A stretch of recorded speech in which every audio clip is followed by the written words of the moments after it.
Bonjour à toutes et à tous, bienvenue sur cette vidéo de psychoastrologie consacrée à l'ambiance, à la description de l'ambiance astrologique d'un mois. Donc nous allons voir ensemble ce que nous pouvons vivre, ressentir, traverser pendant le mois du Scorpion. Quelques thématiques déjà qui sont listées ici, à savoir que c'est un mois qui met en avant les aspects qui sont liés à la révélation, à la transformation. C'est un signe d'eau, le Scorpion, donc il met en œuvre le processus de mort-renaissance. Il est lié à Mars, Mars, la planète des combats, la planète de la motivation, la planète moteur tout simplement. Donc Mars et le Scorpion peuvent stimuler une certaine combativité, voire du courage chez nous. Et puis le Scorpion, c'est quand même un signe un peu d'épreuve, de test, de crise. Tout ça dans l'objectif d'un triomphe. C'est pas juste vivre des crises pour le plaisir de nous embêter. C'est dans l'idée d'élévation, élévation de la conscience, aller vers une vie plus juste, plus belle, plus épanouissante. Et donc c'est ça aussi le triomphe qui nous mène petit à petit à nous rapprocher du plan de l'âme et de l'identité, de notre identité d'âme. Donc le mois du Scorpion peut être l'occasion de vivre et de ressentir en nous ces thématiques-là. Bon, voyons déjà un petit peu plus précisément de quoi je vais parler dans cette vidéo. Alors, il faut savoir que c'est la deuxième vidéo que je fais sur le mois du Scorpion. J'en avais fait une l'année dernière à peu près à la même période. Donc je vais reprendre certains des points que j'avais déjà énoncés dans la toute première vidéo, mais il y en a que je vais passer rapidement puisque effectivement on peut les trouver dans cette précédente vidéo, donc ça sert à rien de répéter plusieurs fois les mêmes choses. Je vais mettre l'accent sur d'autres aspects ou approfondir donc des aspects qui me semblent importants par rapport au Scorpion. Donc la période du Scorpion, c'est octobre-novembre, fin octobre, une grande partie de novembre. Donc on va voir quelles sont les fêtes et il y en a beaucoup à travers le monde, qui sont célébrées pendant cette période du mois du Scorpion. On va voir que beaucoup ont un rapport avec la mort d'ailleurs. Je vais vous parler un petit peu de l'ambiance, notamment celle au moment de la pleine lune du mois du Scorpion.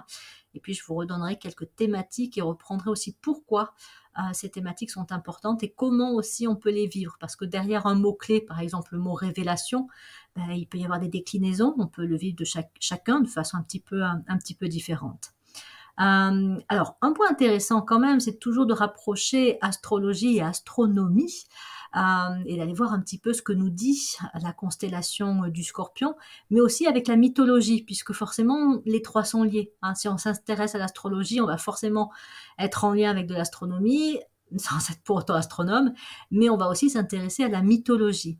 Et donc, la constellation du Scorpion, quand on fait un petit peu des recherches la concernant, on voit que elle est reliée à la déesse Ishtar. Voilà, Ishtar, qu'on appelait aussi Inanna ou Ishtar, qui est donc la grande déesse de l'amour et de la sexualité, de la guerre. C'est une divinité astrale pour les Mésopotamiens.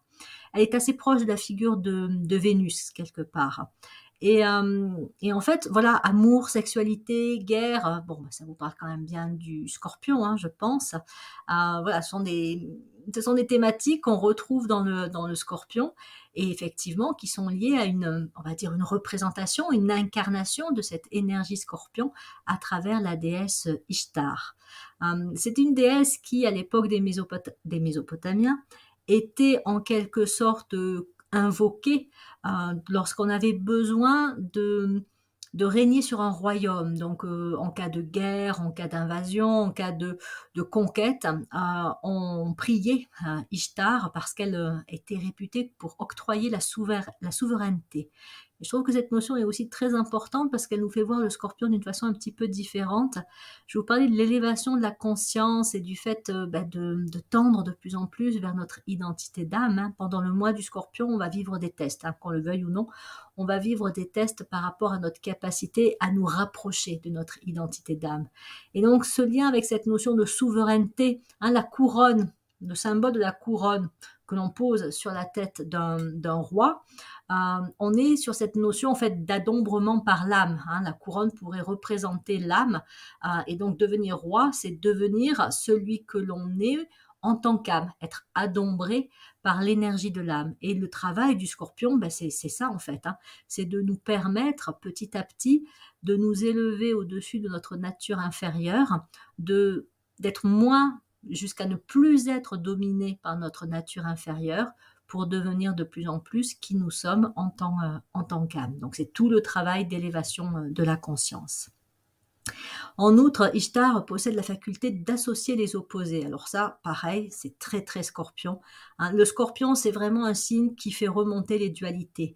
Et parmi les dualités, il y a cette notion entre notre nature inférieure et notre nature supérieure, entre ce qui nous tire vers le bas et ce qui nous élève.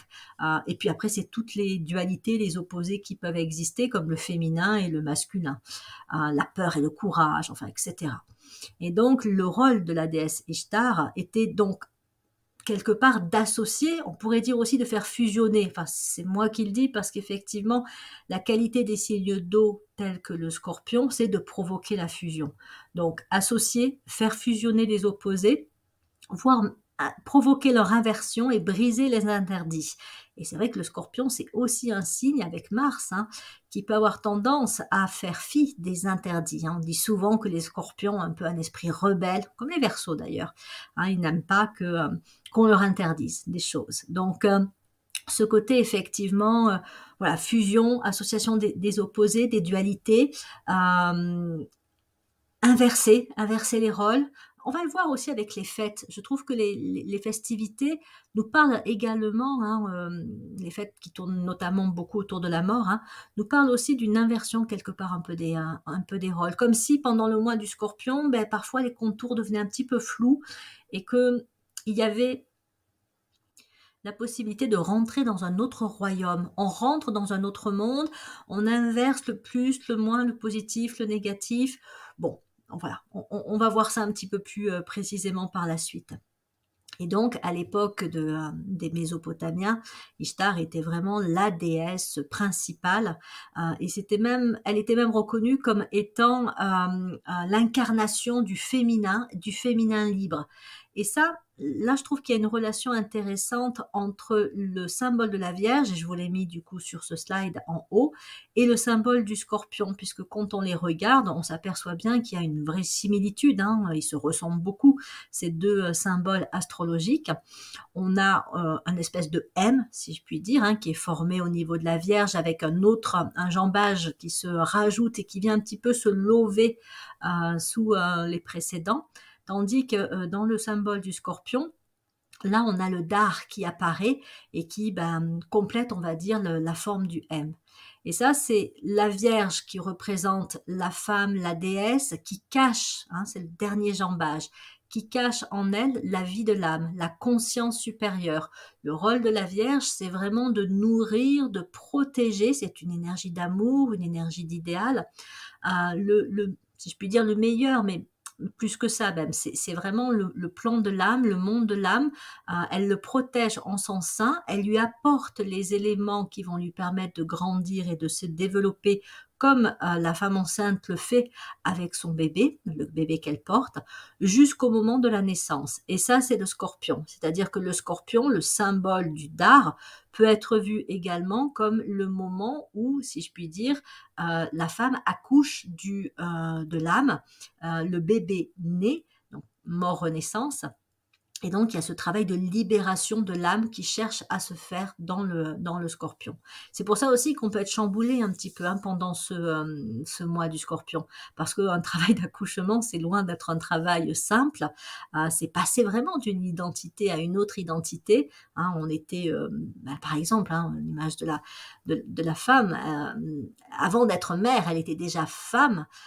Et puis, lorsqu'elle accouche, en plus, elle devient mère. Donc, il y a une transformation qui se produit en profondeur, quelque chose à la fois, on va dire, d'inéluctable et il est impossible de revenir en arrière, hein. Voilà, une fois qu'on est devenu mère, notre identité, elle a complètement changé. Et c'est vrai pour les pères aussi, hein. Une fois qu'ils deviennent pères, ils ne sont plus les mêmes personnes qu'ils étaient avant. Ils n'ont plus les mêmes responsabilités, ils n'ont plus la même vision d'eux.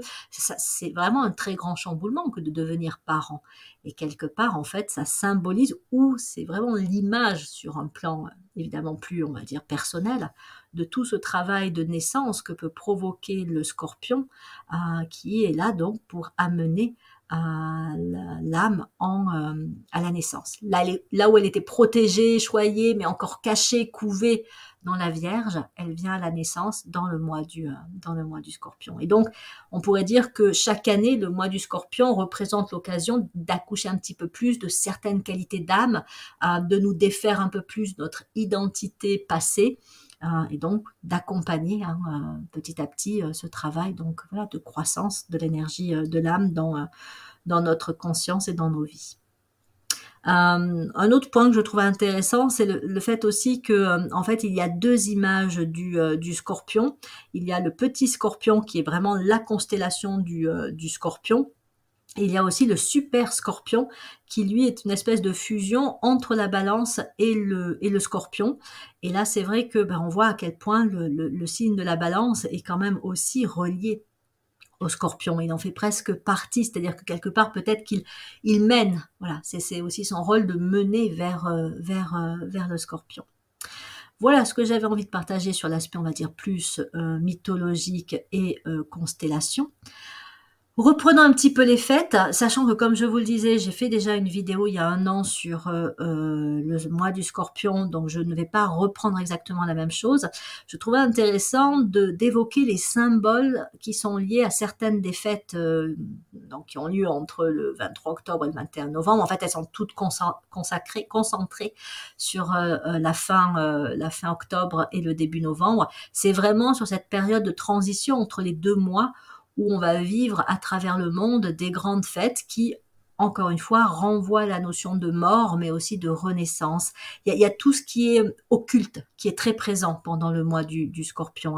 C'est un signe aussi qui est là pour lever les voiles, pour aller voir au-delà de ce qui est caché, ce qui est mystérieux, ce qui n'est pas accessible de premier abord. Il est dit que pendant le mois du Scorpion, notamment sur la période Halloween, le jour des morts, la Toussaint, enfin, il y a un petit peu, on est aussi sur le côté inversion. On est un petit peu comme si les deux mondes, le monde des vivants et le monde des morts, pouvaient se rejoindre, comme s'il y avait des portes qui s'ouvraient à cette période et seulement à cette période de l'année. Donc, reprenons un petit peu les grands symboles d'Halloween, parce que là aussi, on va voir qu'il y a du lien avec l'énergie Scorpion et les thématiques du Scorpion. Donc, parmi les nombreux symboles de la fête d'Halloween, on a la fameuse citrouille, la citrouille qui est creusée. Bon, on y fait des visages assez effrayants, mais on y met aussi une bougie. Et ça, ce serait a priori relié à l'histoire de Jack O'Lantern. Donc, qui est Jack O'Lantern? C'était un maréchal ferrant irlandais, particulièrement désagréable. Donc, il était réputé être avare, ivrogne, méchant, égocentrique. Donc, lui, il représente bien les aspects de la nature inférieure, tous les côtés un peu moches qu'il peut y avoir. En tout cas, certains des côtés qui nous tirent un petit peu vers le bas. Parce que même si on n'est pas méchant, égocentrique, plus, avare ou ivrogne, mais on peut avoir un rapport à l'argent qui est pas toujours très clair. On peut avoir un rapport au désir un petit peu, sensuel, parfois un petit peu excessif, ou on peut ne pas être toujours très agréable, même carrément des fois, méchant ou négatif ou agressif, ou voilà. Et égocentrique parce que on a tous cette nature à ramener un petit peu les choses à nous et à nous voir un peu comme le centre du monde. Donc, on va dire que Jack O'Lantern symbolise quelque part la nature inférieure de chaque être humain. Et donc, son histoire, c'est qu'il aurait, je vous la fais courte, il aurait à plusieurs reprises échappé au diable, qui s'est retrouvé à plusieurs reprises dans sa vie. Il a réussi à lui échapper et au moment de sa mort, quand il meurt, en fait, il se retrouve coincé entre le paradis et l'enfer. Il n'est pas assez pur, noble pour pouvoir rentrer au paradis. Et en même temps, il est toujours capable d'échapper au diable. Et il se retrouve à errer sans but jusqu'au jugement dernier. Donc, pas très quand même cool comme situation. Et pour s'éclairer dans l'obscurité, il transporte une lanterne formée d'un navet avec un charbon allumé à l'intérieur. Puis ce navet et ce charbon sont devenus une citrouille et une bougie telles qu'on les voit pendant la période d'Halloween. Donc l'histoire, c'est que Jack-o'-lantern réapparaît au moment d'Halloween. La légende dit que c'est un moment où effectivement, là, il doit être entre guillemets dans les limbes, hein. Il n'est ni au paradis ni en enfer, donc il est les limbes, le purgatoire, peu importe, mais que voilà, au moment d'Halloween, il peut à ce moment-là occasionnellement revenir parmi les vivants. Et là, je trouve que ça symbolise aussi le fait que pendant ce mois du Scorpion, on peut avoir une espèce comme ça d'activation de notre nature inférieure, c'est-à-dire qu'on peut nous-mêmes avoir notre Jack-o'-lantern qui est particulièrement plus puissant, qui peut remonter à la surface pendant cette période du Scorpion. C'est toujours là, présent en nous, c'est juste que il y a des moments de l'année où c'est un peu plus mis sous le couvert, ou peut-être qu'on arrive un peu plus à gérer certains aspects de notre nature inférieure, y compris de nos peurs. Mais le mois du Scorpion, c'est un mois où tout ça peut être un petit peu activé. Et en même temps, c'est intéressant que ça le soit, hein. Le but, c'est de voir que la révélation, hein, de voir qu'on a ces aspects inférieurs et de pas se leurrer non plus sur notre état d'être, hein, ne pas se croire déjà tout arrivé aux portes du paradis, alors qu'on a encore en nous des aspects qui pataugent grandement, voire sont vraiment pas terribles, quoi. Alors c'est pas pour non plus s'auto-flageller, culpabiliser ou quoi que ce soit, c'est juste pour faire un constat que oui, on a une nature inférieure qui est toujours présente. En tout cas, le mois du Scorpion va nous montrer où on en est, et notamment ce qui peut peut-être particulièrement bloquer notre évolution de conscience, voilà, nous freiner. Donc, c'est notre Jack-o'-lantern à nous. Dans les symboles d'Halloween, on a également la sorcière, qui représente donc la femme de pouvoir, qui utilise des sorts, la magie, y compris la magie noire. Donc là, on a un aspect qui peut renvoyer aussi à la Vierge, hein. Donc, puisque le Scorpion et la Vierge, comme je vous le disais, sont très reliés. Ça peut être aussi une figure, hein, de la déesse Ishtar. Et c'est aussi l'aspect un petit peu sombre et la nature inférieure de la femme qui est représentée aussi, parce que la magie noire, c'est voilà, jeter des sorts, faire du mal. Alors après, voilà, on va dire, il y a des bonnes sorcières et des mauvaises sorcières. Bon, il y a la magie blanche et la magie noire, mais on a aussi avec le Scorpion, justement, cette dualité, hein. On est dans le monde de l'occulte, donc on est aussi dans le monde de la magie et de la sorcellerie, qui demande aussi à départager en nous les aspects sombres, manipulateurs, et les aspects plus lumineux. Donc c'est notamment, ça touche notamment les femmes, parce que c'est vrai que c'est plus la figure de la sorcière. Alors après, on a aussi rajouté des symboles plus, on va dire, masculins ou neutres pendant les quand on se déguise, notamment pour Halloween, mais n'empêche que la figure principale, ça reste quand même la sorcière. La chauve-souris, c'est un grand symbole d'Halloween aussi, hein. On a tendance à décorer les maisons, enfin quand on fête Halloween, hein, avec voilà, des araignées, des toiles d'araignées, des chauves-souris, etc. Et donc la chauve-souris, c'est un animal qui vit dans des endroits plutôt sombres et inhospitaliers, hein, souvent des grottes. Et la grotte, c'est aussi un symbole de la Vierge. C'est un symbole de la Vierge parce qu'on peut l'assimiler au ventre de la femme qui accueille donc un bébé, un fœtus d'abord, et donc il va lui permettre de grandir. Et donc quelque part, voilà, on a aussi là un symbole de la Vierge. Et puis peut-être que la chauve-souris, elle est complètement incomprise, parce que elle peut aussi représenter un aspect, comment dire, ce qui aussi demande à être vu et à être libéré, donc peut-être dans les aspects inférieurs, pour qu'ensuite l'accouchement réel, l'accouchement supérieur puisse prendre forme, puisse se réaliser. Donc ça peut représenter peut-être des aspects un petit peu négatifs, mais qui sont nécessaires à voir et à laisser s'envoler, pour qu'ensuite derrière on ait cet accouchement de l'âme quelque part qui puisse se produire. Il y a donc, comme je vous disais, les araignées, les toiles d'araignées, hein, voilà, encore une fois, on peut beaucoup décorer son habitation avec ces symboles-là. On peut même faire des maquillages avec voilà, des araignées tatouées ou dessinées sur le visage ou ailleurs. Et donc, les araignées sont souvent aussi associées au mal. Bon, c'est un animal qui n'a pas forcément toujours très bonne réputation, qui peut faire peur, etc. Un insecte. Mais sur le plan spirituel, l'araignée et sa toile peuvent être associées au développement du talent, à des qualités de persévérance, de créativité, Qui plus est, la toile serait réputée comme pouvant capter les ondes négatives dans une maison, y compris nos propres pensées négatives. Donc elle les capte, elle les absorbe, elle les emprisonne et comme ça elle nous en débarrasse. Donc, donc on voit en fait que c'est toujours pareil. Derrière un côté, on va dire, un peu négatif, sombre, il y a toujours, enfin il y a un côté lumineux, il y a même quelque chose de spirituel qui peut se cacher derrière. Donc ces symboles nous parlent de cette dualité où on peut avoir effectivement une version négative, mais on peut aussi avoir une version porteuse, et c'est la même créature qui joue ce rôle-là de positif et de négatif, et c'est nous en fait, hein, aussi, dans notre double nature belle et moche, si je puis dire.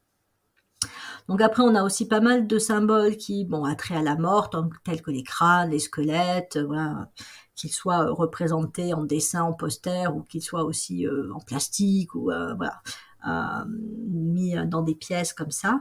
Donc ils représentent la mort, et puis ben, les fantômes, donc tout ce qui a trait aux esprits, tout ce qui a trait encore une fois à ceux qui sont, enfin, les créatures, hein, qui sont de l'autre côté du voile, dans le monde des défunts, les esprits. Donc vous avez des fantômes qui vont représenter les esprits qui reviennent pendant la période d'Halloween, un peu comme Jack-o'-lantern.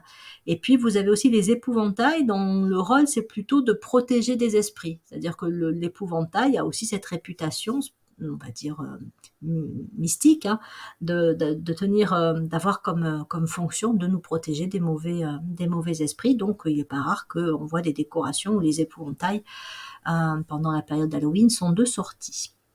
Et puis il y a les costumes, hein, donc Halloween c'est ça, c'est une période de déguisement, de costumes. On le retrouve avec les jours des morts au Mexique, hein, cette grande fête où on est déguisé justement en défunt, ou enfin il y a un personnage mystique aussi propre au Mexique, pardon. Et effectivement, c'est très lié au monde des défunts, au monde des esprits, avec donc cette idée d'inversion des rôles, dans le sens où c'est nous quelque part les vivants qui incarnons et jouons le rôle des morts. Enfin, on peut se déguiser ou se peindre en fantôme, la mort elle-même, on peut représenter la mort par notre tenue. On peut représenter des créatures qui sont effectivement reconnues comme étant pas forcément très cool et très sympa, même carrément très, très effrayante, mais ne faisant pas partie de notre quotidien, qui ferait partie, voilà, d'un monde imaginaire ou qui se trouve derrière les voiles. Donc il y a cette notion aussi d'inversion des rôles et de changement de personnalité.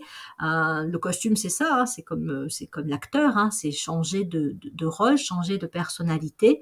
Où là en fait voilà, on se déguise aussi. À l'origine c'était pour faire peur aux esprits, maintenant c'est plutôt pour s'amuser, mais on va dire pour faire peur aux esprits, aux revenants, parce qu'effectivement ils sont réputés pouvoir revenir pendant cette période de l'année. Donc il faut bien qu'on leur fasse peur pour pas qu'ils s'incrustent et qu'on n'arrive plus à s'en débarrasser. Donc voilà. Et puis le dernier symbole, évidemment, c'est le sang, hein, enfin, du faux sang, évidemment, mais qui est très présent, même avec les films d'horreur, etc., qui sont spécifiques aussi à la période d'Halloween, où on a effectivement voilà, le sang, des déguisements, ou du maquillage, où le sang est mis en avant, la couleur rouge, et le sang, c'est quand même le symbole aussi de cette grande dualité, hein, la vie, la mort, donc qui est aussi mis en avant à ce niveau-là.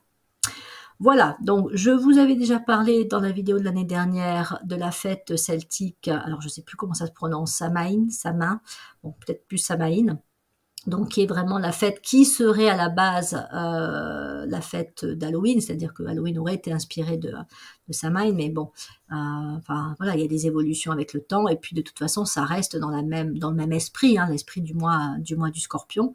Donc c'était une fête où on faisait hommage aux défunts et aux esprits. Hein, donc voilà, fête celtique qui marquait la fin des moissons, période de transition, l'entre-deux-mondes, donc passage d'un monde vers l'autre, les dieux et les esprits, tout ça est beaucoup plus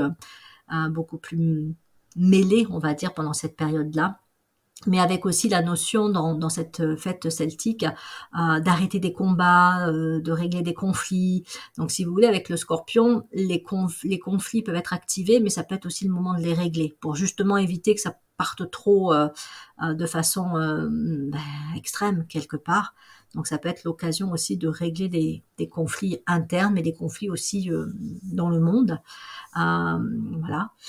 Et donc voilà, comme je disais, c'est vraiment la période de l'année où le voile sépare le monde des vivants du monde des esprits le plus fin. Voilà. Bon, à voir.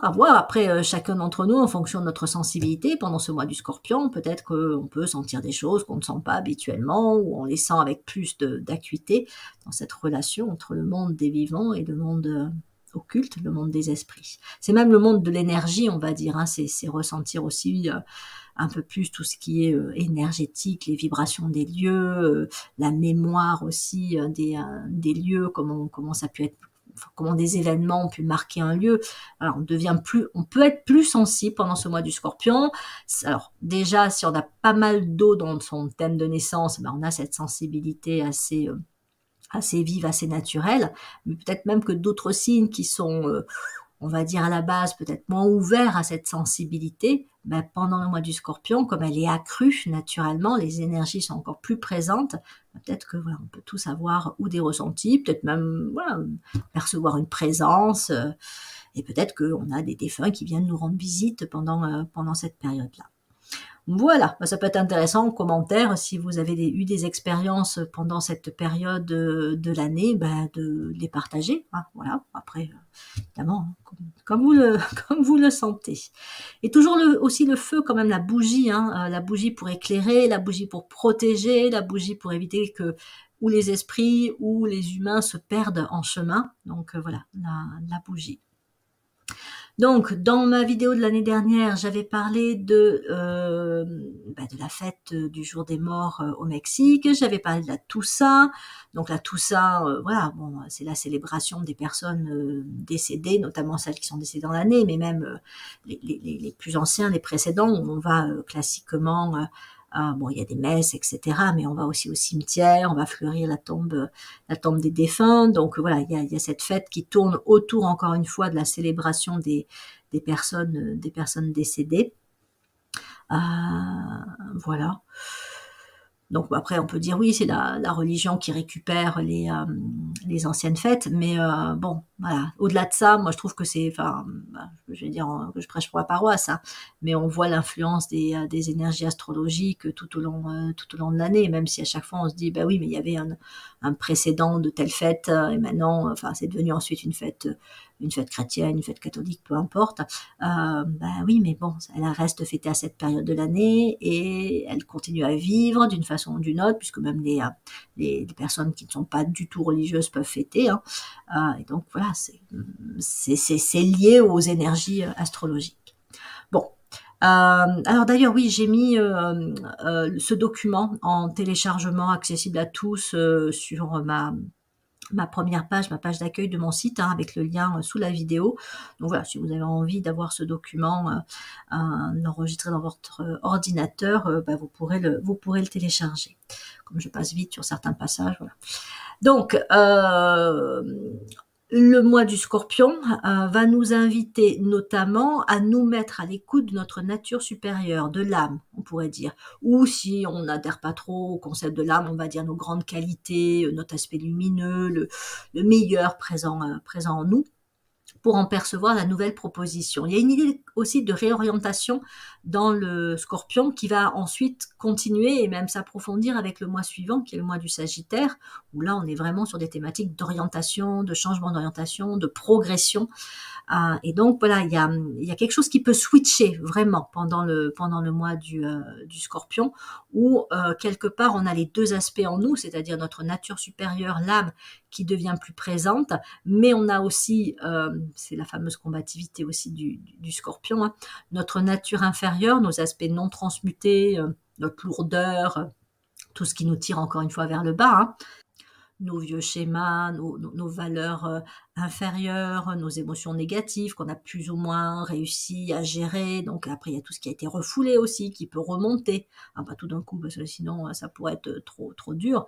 Mais je ne sais pas, si on a eu un manque affectif, si on a une blessure d'abandon, une blessure de rejet, si on a peur de ceci ou peur de cela, peur de l'avenir, peur du manque de sécurité, tout ça, ça peut remonter particulièrement pendant cette période-là.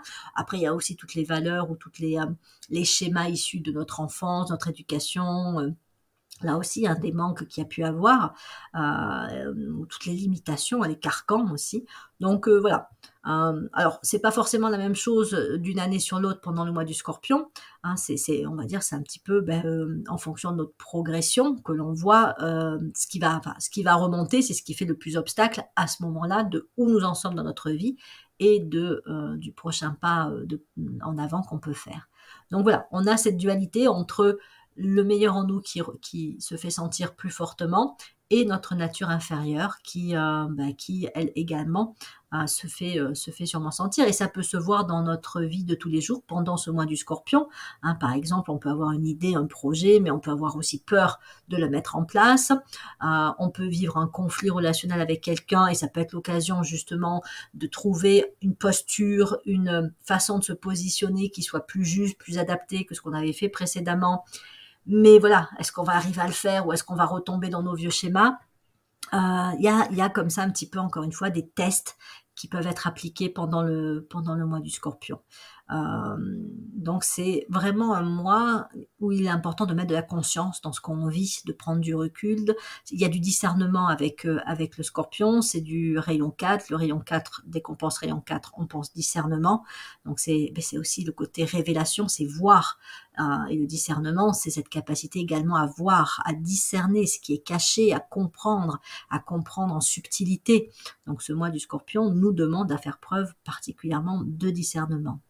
Et donc, le mois du Scorpion nous parle aussi de tous les progrès qu'on a pu réaliser jusqu'à présent, mais c'est des progrès qui sont encore un petit peu fragiles. Hein. Par exemple, je vous disais, dans les situations de conflit, on avait peut-être tendance par le passé à réagir d'une façon qui n'était pas toujours porteuse, qui nous desservait quelque peu. Et puis on a appris quand même, on a appris à dire les choses, à les dire sans s'énerver ou sans pleurer ou sans être dans un émotionnel trop fort.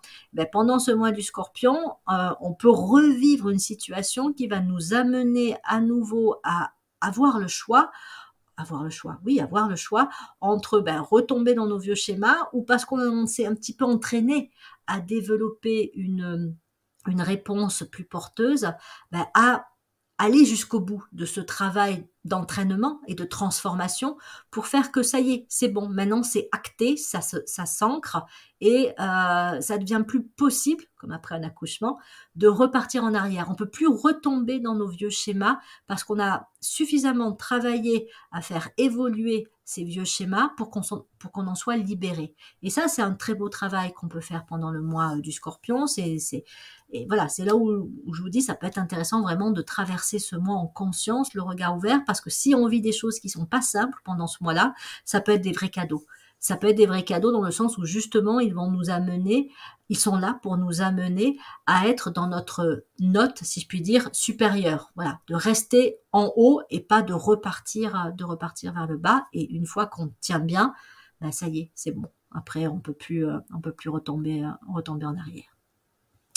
Donc, c'est l'occasion de vraiment vivre une croissance intérieure, une véritable transmutation au cours de laquelle des aspects de notre nature inférieure sont abandonnés. On pourrait parler de dissolution puisqu'on est avec un signe d'eau, donc c'est comme si tout ce qui était des schémas un peu rigides, ça fait penser à la terre, quelque chose d'un peu dur, mais avec l'eau du Scorpion, ça se dissout, mais ça se dissout à tel point que ça part, c'est évacué, Donc c'est une énergie, encore une fois, de mort-renaissance.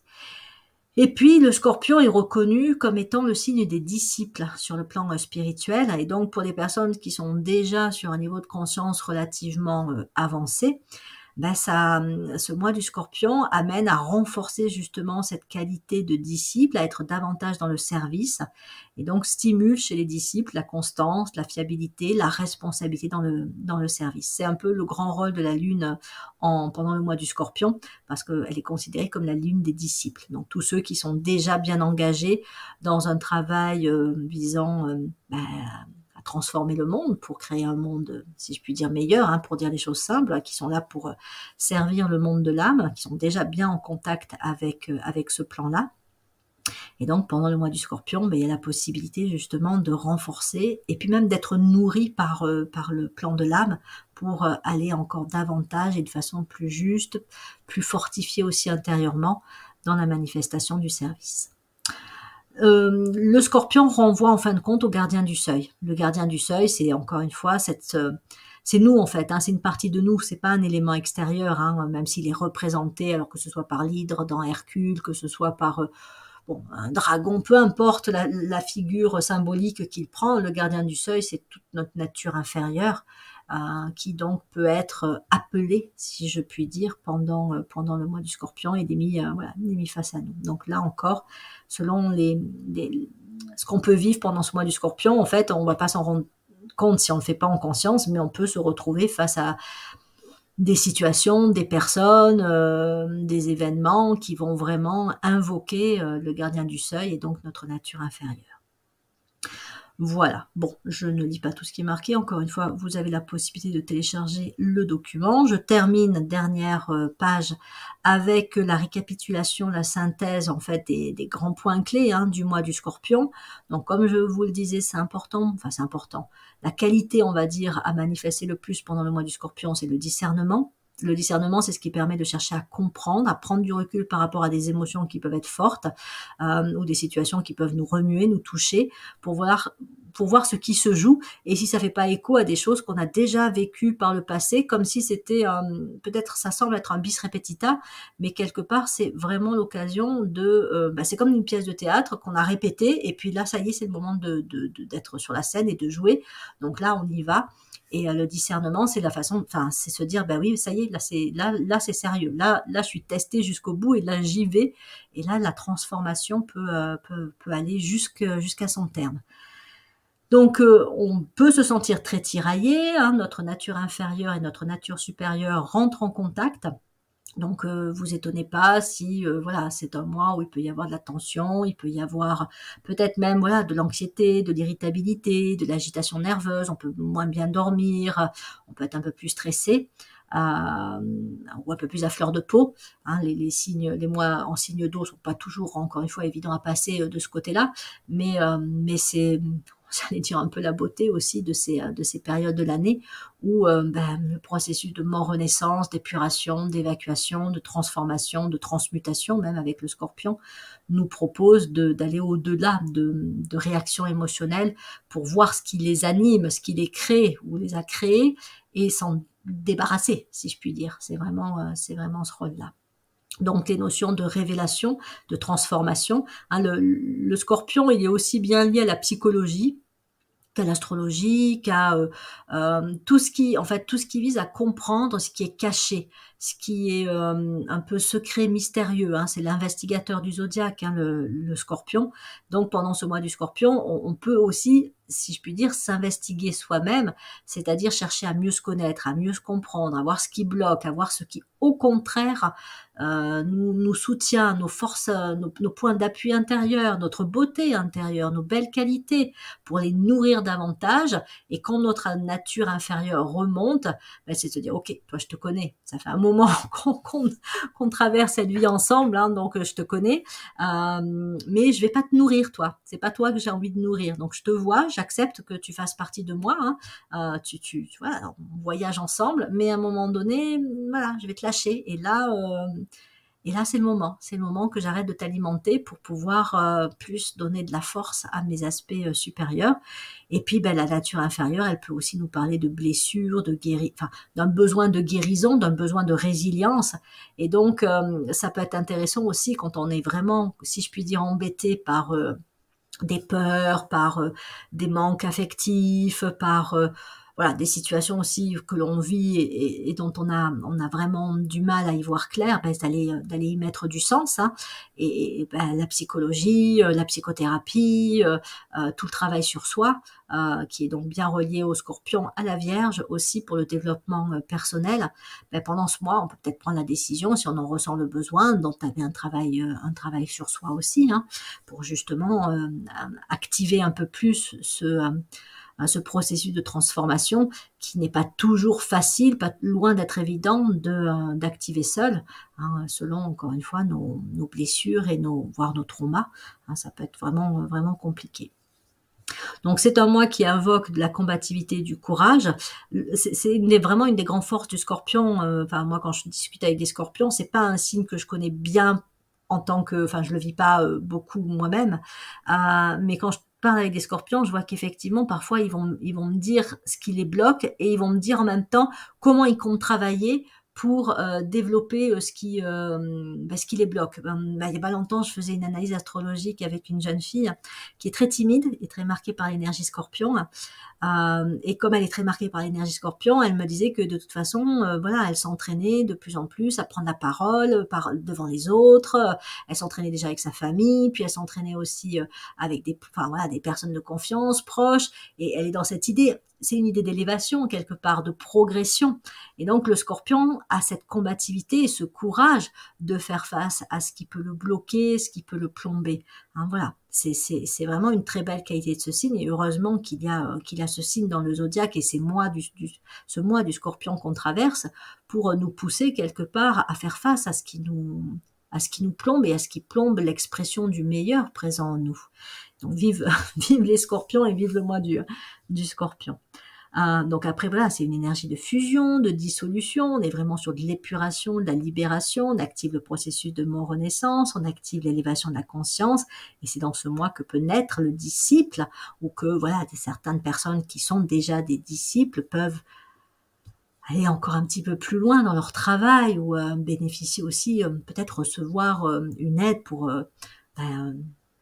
j'allais dire de meilleurs disciples, c'est pas forcément comme ça, mais bon, c'est la façon la plus simple qui me vient à l'esprit de dire les choses.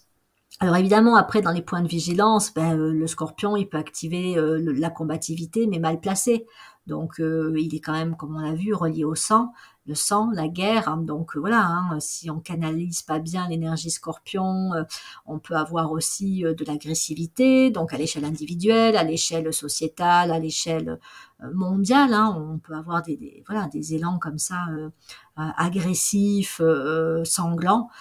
Donc ça peut être, et c'est pour ça aussi qu'on a beaucoup de films d'horreur ou de choses comme ça pendant cette période du Scorpion. C'est parce qu'il y a bien cette énergie un peu l'aspect négatif, hein, de la combativité qui peut vraiment remonter. Donc j'allais dire, c'est d'où l'utilité du discernement, c'est-à-dire que le Scorpion nous invite à ne pas nous tromper de combat. Voilà, c'est au nom de quoi et animés par quoi nous nous battons, quelles sont les valeurs et quels sont les objectifs que nous recherchons lorsque nous activons cette énergie de combativité du Scorpion. Est-ce qu'on fait pour détruire, faire du mal, revendiquer, se venger ou je sais pas trop quoi, ou est-ce qu'on le fait au contraire pour aller vers le meilleur de nous-mêmes, être mieux avec les autres, dénoncer peut-être aussi des injustices ou des choses qui sont pas belles. Enfin bon, voilà, c'est au nom de quoi, avec quelle valeur et est-ce que c'est dans un intérêt personnel égocentrique ou est-ce que c'est pour le bien du plus grand nombre? Voilà, c'est la question aussi à se poser.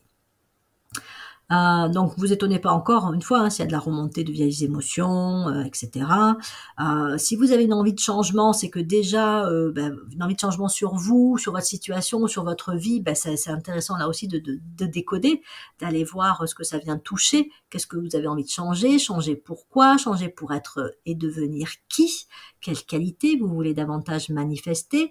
Derrière, c'est l'âme, hein, qui pousse pour que vous la perceviez davantage. Donc c'est intéressant d'écouter vraiment ce qui se cache derrière cette envie d'évolution, de changement, d'amélioration de soi, de sa vie. Peut-être aussi l'envie de s'engager,